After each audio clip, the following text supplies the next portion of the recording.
instead of what I think lies ahead in Philippine literature or scholarship, I'd like to talk about what I want to see more in Philippine literature and scholarship.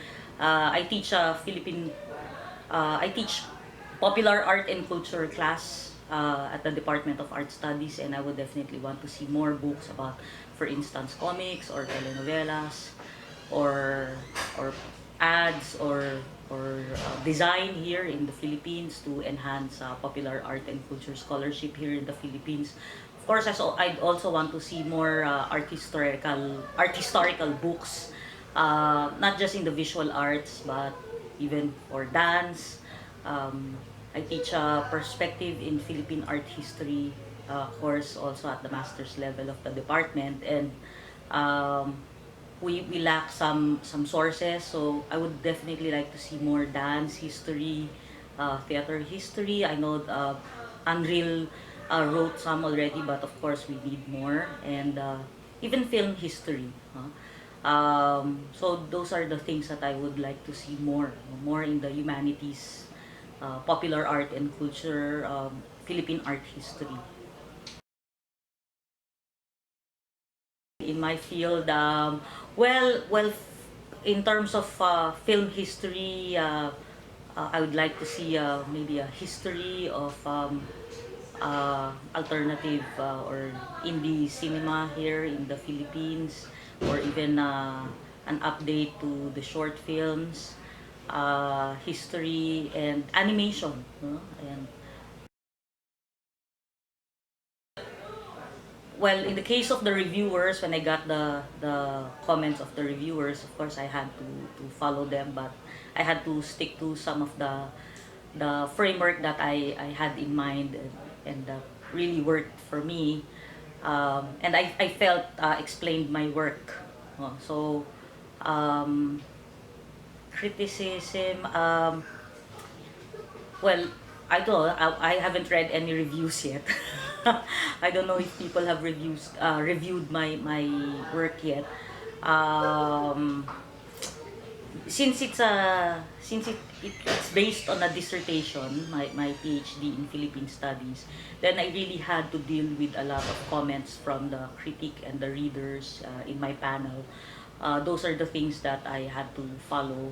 But so this book really went through a lot of revisions based on the comments of the dissertation panel. When it comes to social media criticism, well, if there are any, I haven't read. I haven't read. Yes, I have an iPad Air. Yes, I've bought ebooks, especially some cookbooks or some art books that are needed. In fact, I've seen an increase of e-publications in my syllabus already in some of my classes. It's definitely easier for students to read very thick, full color art books rather than photocopy them the library. Well, my book is about digital cinema in the Philippines, and I would definitely want to have it published online by UP Press. In fact, I've had some requests from several of my informants who are now abroad if they can have or if they can buy digital copies of the book. Of course, with I'm open to digital publishing as long as the publisher and the author are well protected. Really don't have much comment on that. When I wrote this book, I really thought of it in print form and was just hoping for a digital publication. So it really didn't affect my work. But there are several parts of my dissertation that did not make it to the book that I had decided to take out from the final copy of the book. And those I would like to see published online. So maybe in the mindset of an author, prepare some parts or some chapters that you don't have to wait for the actual publishing, but you can actually just put online, maybe just a teaser for for the actual book. It's a very solitary experience. It's a very introspective experience. After many years of research, you just have to deal with yourself. You just have to deal with your data. It's a very, very lonely process. It's a very physically and emotionally taxing process. But I don't think I would like to do again. This is my second book, and I don't know why I keep on doing it. But like I said during my book launch, if I would have known how difficult it was, I I would not have started it, maybe. So the solitude of writing is one thing that a writer has to deal with. You have to be in a way emotionally strong. Well, you have to stop at certain points and talk to people and talk to some of your advisors just to have a sounding board. But ultimately, you go back to your room, to your desk, and write alone. Well, I'm not really a writer. It's just a product of my work, the Department of Art Studies. The first book, Homebound, the 19th Century Women Visual Artists in Manila, is based on my master's thesis. And since there was a lack of scholarship on the history of women artists in the Philippines then, uh, I felt I needed to turn it into a book. That was in 2002. So actually 12 years apart. The book is 12 years apart. This time it's based on a dissertation, and I also had to turn it into a book. So I really don't think of myself as a writer. In fact, I don't I don't like writing. I think of myself as a teacher. I flourish inside the classroom. And if writing is part of that entire academic endeavor in the university, it's something that I have to do. Well, I finish all with I finish with all the personal details first, and then I remember I do a lot of Facebook and just for some socializing. And then when most of my friends are already offline, no, and there's no one to interact with anymore, then that's the time I start writing. Also had music to guide me.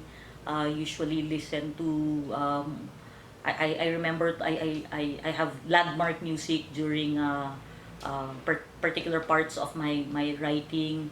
For my first book, I remember it was U2's album. For this one, I started writing. I remember I had Rachmaninoff as a background, but towards the end of that, I started listening to Lady Gaga. I don't know why.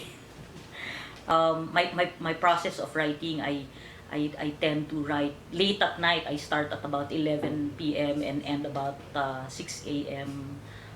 Non-stop, and then sleep during the day. So it completely, I was living like that for many months, and it completely turned my life, my social life, my love life also, and also had some really bad effects on my health that I'm still dealing with now. You know? And actually, I know people hate it, but I don't know why. So maybe just as a transition. Nothing in particular. Well, I admire Nick De Ocampo's history of Philippine cinema. It's his passion, and he's one of my influences. So I also wish him well, so he can finish the next books. He already finished, I think, three, and well, it's I can't imagine the research that went through it, but yeah, that's one book that I have in mind. Ah, Nora. I'm a Noranian by heart. When her films are shown either on TV, I really have to watch, and I grew up watching Nora.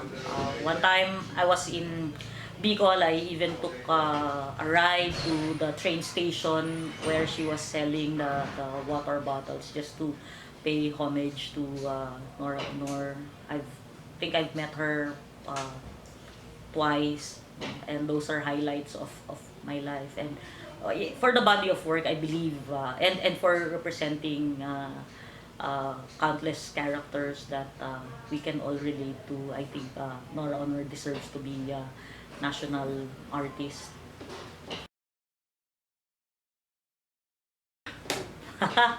A lot of writers here in the University of the Philippines. Well, I have a lot of people that I look up to. There's of course Dean Roland Tolentino. There's Patrick Flores of the Department of Art Studies.